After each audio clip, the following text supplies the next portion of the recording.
Shalom Pak Pendeta. Bulan September ini biasanya ada perayaan Yahudi mengenai Rosh Hashanah. Berapa gereja mempertentangkannya? Perlu membahas tentang angka-angka tahun Rosh Hashanah tersebut. Pertanyaannya, mohon pencerahannya tentang hari raya Rosh Hashanah itu. Apakah perlu dibicarakan di gereja? Bila perlu, sampai di mana pentingnya dalam kehidupan jemaat? Mohon penjelasan Bapak Pendeta. Nah, Rosh Hashanah itu adalah ini adalah hari raya Yahudi, yaitu hari peringatan tahun baru Yahudi, ya. Dan perayaan itu biasa dilakukan 2 hari di Israel. Untuk yang di luar Israel biasa dilakukan 1 hari, dan itu biasa dirayakan 10 hari sebelum Yom Kippur. Nah, di dalam perayaan Rosh Hashanah itu mereka merayakan tahun baru. Ya, tahun baru. Nah, Rosh Hashanah itu artinya tahun kepala.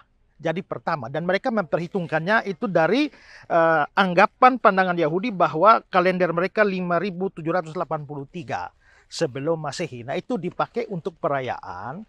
Nah, maka pada perayaan itu mereka biasanya melakukan pesta-pesta dan juga mereka meniup trompet yang namanya shofar. Nah, mereka biasanya memakan makanan-makanan tertentu dicampur dengan madu yang manis sebagai simbol bahwa mereka akan menjalani suatu kehidupan di tahun yang baru itu dengan tahun yang manis. Nah, jadi dengan kata lain ringkasnya adalah Rosh Hashanah itu adalah ya hari tahun barunya orang Yahudi.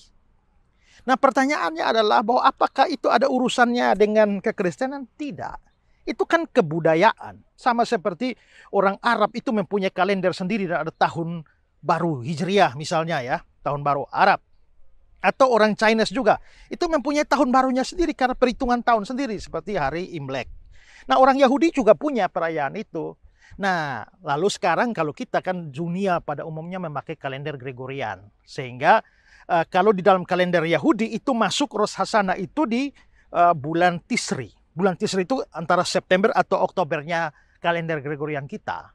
Jadi sebenarnya itu hanya sistem penanggalan saja. Dan itu tidak ada urusan dengan agama Kristen sebenarnya. Seperti orang Cina merayakan Imlek, ya, orang Arab dengan perhitungan tahunnya sendiri, atau juga kebudayaan yang lain itu merayakan ulang tahun baru. Ya, kita juga merayakan tahun baru kan 1 Januari. Nah, merayakan tahun baru 1 Januari itu ya kita orang Kristen merayakan, tapi kan orang agama lain juga merayakan, ya. Nah, orang Cina merayakan tahun Imlek itu ya orang Kristen Chinese yang merayakan Imlek. Orang misalnya ada orang Chinese yang bukan Kristen juga mereka merayakan. Jadi itu milik kebudayaan, bukan milik agama. Jadi kalau ada gereja yang ikut-ikutan membuat perayaan Yahudi, kan omong-omong mereka tuh Yahudi atau bukan, atau Indonesia, ya. Jadi harusnya kita nggak perlu ikut-ikutan lah, apalagi sampai mengadakan utak-atik angka-angka tahun lalu mulai dipakai untuk meramal masa depan dan lain sebagainya. Menurut saya itu tidak pada tempat. Jadi Rosh Hashanah memang perayaan hari tahun barunya Yahudi, tapi tidak ada urusan dengan gereja dan menurut saya tidak perlu dibicarakan atau dibahas atau dirayakan apalagi di dalam gereja.